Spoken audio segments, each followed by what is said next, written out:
Akhilesh Yadav ji, 1 minute में सबका जवाब दूंगा आज। चलो बैठो। अध्यक्ष महोदय, ये सरकार किसी और का रिकॉर्ड बनाए ना बनाए, लेकिन पेपर लीक का रिकॉर्ड जरूर ये सरकार बनाएगी।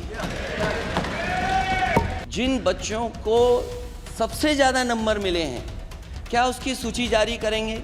There is a very serious problem. Supreme court ने ऑर्डर दिया, पूरा विद्यार्थियों की सूची को वेबसाइट में उपलब्ध करा दो। जहां 2000 2500 बच्चे पास हो गए हैं, सरकारी सीटें 30,000 हैं। The Indian examination system is a fraud. ये सारा चीज खुले पे है। इस बार सबसे अच्छा परफॉर्मेंस करने वाले देश की एसटी, एससी, ग्रामीण बैकग्राउंड, आर्थिक पिछड़े लोगों की है। अगर वो संस्था इतनी क्रेडिबल थी, तो अध्यक्ष महोदय, जिन सेंटर्स पे ये परीक्षा हुई, उन सेंटर्स का इंफ्रास्ट्रक्चर क्या था? क्या मंत्री जी ने जानकारी की थी इस बात की? ओके, राजनीति नहीं करना, लेकिन अखिलेश जी जब वहाँ दायित्व में थे उस सुबह की सारे सूची है। ये मंत्री जी रहेंगे तो न्याय नहीं मिलेगा बच्चों को। प्रश्न पत्र लीक हुए और परीक्षाओं पर प्रश्न उठे। मेरे सवाल, अखिलेश यादव जी, 1 मिनट में सबका जवाब दूंगा आज। चलो बैठो। अध्यक्ष महोदय, मैं आपका धन्यवाद देना चाहता हूं। देश के बहुत महत्वपूर्ण सवाल पर आपने मुझे पूछने का समय दिया है।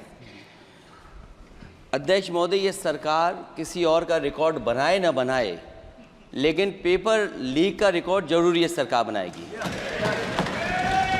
अध्यक्ष महोदय, मुझे इसके बैकग्राउंड में नहीं जाना है कि पूछें। अध्यक्ष महोदय, मुझे बैकग्राउंड में नहीं जाना है कि कब, कैसे, किस संस्था को बनाया गया है। पूरे देश के छात्र इस पे आंदोलित थे। लगातार अखबार और सीबीआई की जांच के बाद चीज़ें सामने आ रही हैं, लोग पकड़े जा रहे हैं, जेल भेजे जा रहे हैं। मैं अध्यक्ष महोदय आपके माध्यम से पूछना चाहता हूं मंत्री जी से, क्या सेंटर वाइज जिन बच्चों को सबसे ज़्यादा नंबर मिले हैं, क्या उसकी सूची जारी करेंगे? 30,000 सीटें जहां हैं, कई सेंटर अध्यक्ष महोदय ऐसे हैं जहां 2000 2500 बच्चे पास हो गए हैं, सरकारी सीटें 30,000 हैं। कई सेंटर में 2000 से ज़्यादा पास हो गए। कई प्रदेश के ऐसी जगह है जहां पर कुछ सेंटर से 600 से 650 से ज़्यादा सबसे ज़्यादा नंबर हैं। और अगर वो संस्था इतनी क्रेडिबल थी, तो अध्यक्ष महोदय, जिन सेंटर्स पे ये परीक्षा हुई, उन सेंटर्स का इंफ्रास्ट्रक्चर क्या था? क्या मंत्री जी ने जानकारी की थी इस बात की? ओके, अध्यक्ष महोदय, मेरे आपके माध्यम से एक ही निवेदन है कि बिना ये मंत्री जी रहेंगे तो न्याय नहीं मिलेगा बच्चों को। अध्यक्ष महोदय, आदरणीय अखिलेश जी की प्रश्न का मैं विनम्रता से उत्तर देना चाहूँगा कि अभी सुप्रीम कोर्ट में जो चल रहा है केस, सुप्रीम कोर्ट ने ऑर्डर दिया, पूरा विद्यार्थियों की सूची को वेबसाइट में उपलब्ध करा दो। सर, पिछले 3 दिन से देश भर की सारे विद्यार्थियों की लिस्ट पब्लिक डोमेन में उपलब्ध है। ये सारा चीज़ खुले पे है और कई प्रकार की तर्क आ चुका है। सर, मैं एक अभी उसमें केरल के विद्यार्थी भी अच्छे किए हैं, क्या हम ये कहेंगे भी वहाँ भी कुछ गड़बड़ी हुई थी? ऐसे आरोप करना, मैं देश की ग्रामीण इलाका, देश की एसटी, एससी, इस बार सबसे अच्छा परफॉर्मेंस करने वाले देश की एसटी, एससी, ग्रामीण बैकग्राउंड, आर्थिक पिछड़े लोगों की है।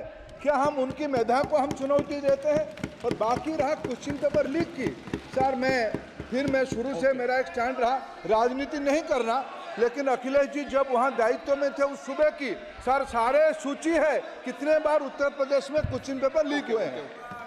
माननीय एक मिनट प्लीज, एक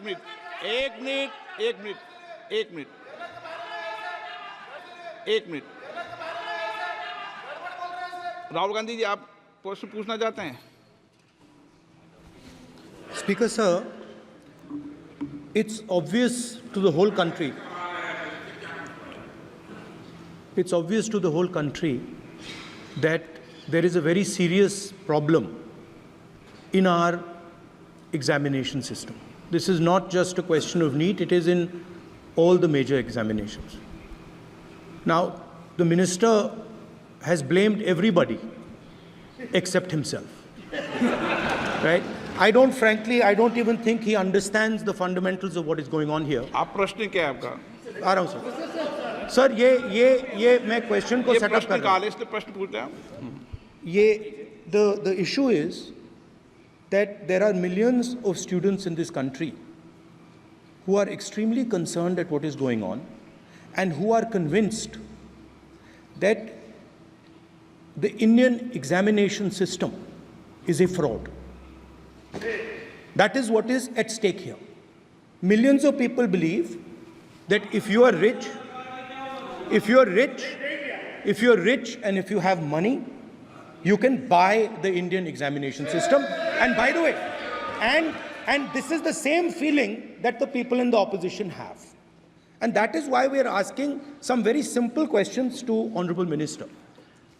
Number one, as this is a systemic issue, what exactly are you doing to fix this issue at a systemic level? Yes. That's the Okay. first question.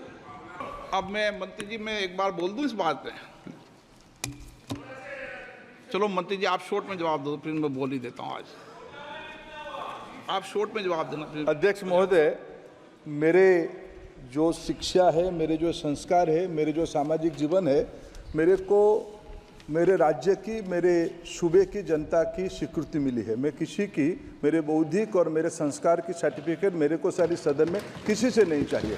देश की प्रजातंत्र में चुन के मेरे नेता प्रधानमंत्री मोदी जी को प्रधानमंत्री की भूमिका दिया है. मैं उनकी निर्णय से यहाँ उत्तर दे रहा हूँ सदन को. बाकी ये कहना चिल्लाने से सच झूठ नहीं हो जाएगा साहब. ये जो कहा गया देश की अभी की एग्जामिनेशन सिस्टम रबिश है सर, इससे दुर्भाग्यजनक बयान देश की नेता प्रतिपक्ष का कुछ नहीं हो सकता है सर. मैं कठोर शब्द से इसको निंदा करता हूं. बाकी रहा, मैं सर आपके सामने, आपके माध्यम से देश के सामने सर एक तथ्य रखता हूं सर. जिन्होंने रिमोट से सरकारें चलाई है, 2010 में 3 बिल आया था सर शिक्षा सुधार के लिए. उन्हीं की पार्टी के नेता आदरणीय कपिल सिब्बल साहब 3 बिल लाए थे. उसमें से एक बिल था एजुकेशन, उसमें एक बिल था prohibition of unfair practice bill 2010, जिसकी उद्देश्य एजुकेशन इंस्टीट्यूशन में माल प्रैक्टिस को बंद करना. सर मेरे सरकार की हिम्मत है, अभी हमने पब्लिक एग्जामिनेशन की रेगुलरिटीज में बिल लाए, कानून बनाए. क्या मजबूरी था कांग्रेस पार्टी की, क्या मजबूरी था नेता प्रतिपक्ष की? उन्होंने उस बिल को उल्टा किया, किसके दबाव में उल्टा किया? क्या निजी मेडिकल कॉलेज की दबाव में, उनकी घूसखोरी की दबाव में उन्होंने उस बिल को उल्टा किया था? सच सुनने की सामने नहीं है. ये मैं किसी की विद्वता में प्रश्न नहीं उठाता हूं, लेकिन सच 2010 में शिक्षा सुधार की बिल उन्हीं की सरकार ने लाया था, दबाव में उन्होंने उल्टा किया. ये हमको प्रश्न पूछते हैं.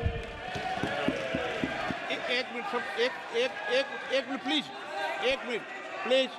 मैं सबको मौका दिया, सबको मौका दूंगा. एक मिनट माननीय सदस्य, प्लीज 1 मिनट बैठिए. प्लीज बैठिए. आप पहली बार, हाँ 1 मिनट.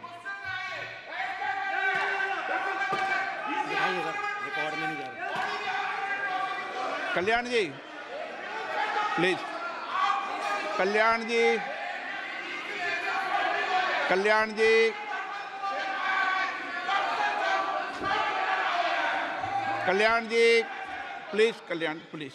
Please 1 minute please.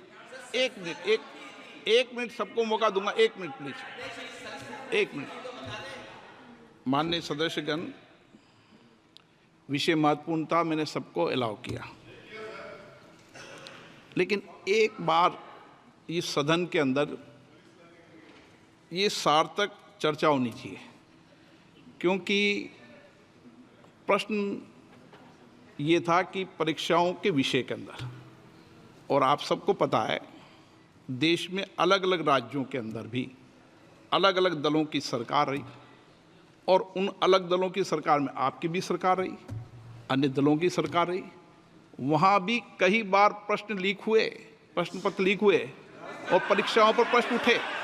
मेरे सवाल, एक मिनट, मैं बता रहा हूँ जिसको, आप पूरी बात सुनिए मेरी।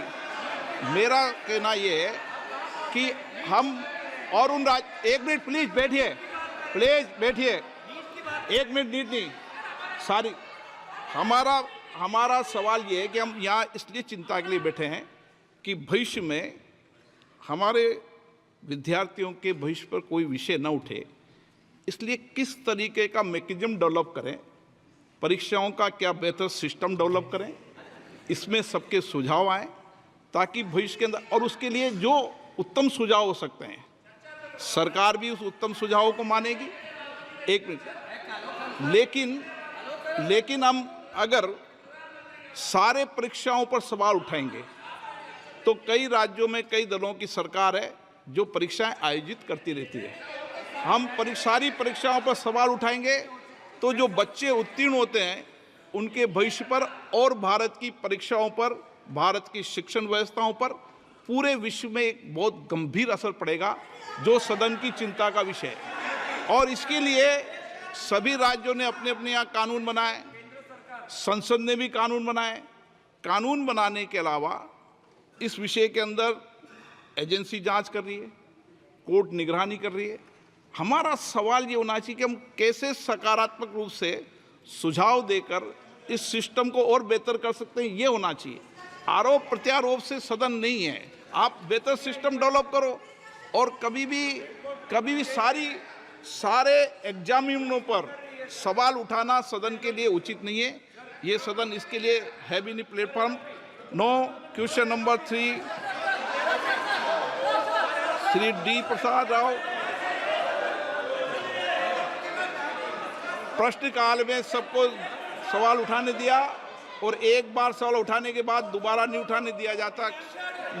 संसद नियम प्रक्रियाओं से चलती है और नियम प्रक्रियाओं से मैंने चला। अगर आप ये खबर फेसबुक पर देख रहे हैं तो वीडियो को लाइक करके पेज को फॉलो करें। इसके अलावा अगर आप इस खबर से यूट्यूब के जरिए जुड़े हैं तो चैनल को सब्सक्राइब करके बेल आइकन दबाना बिल्कुल ना भूलें। नमस्कार।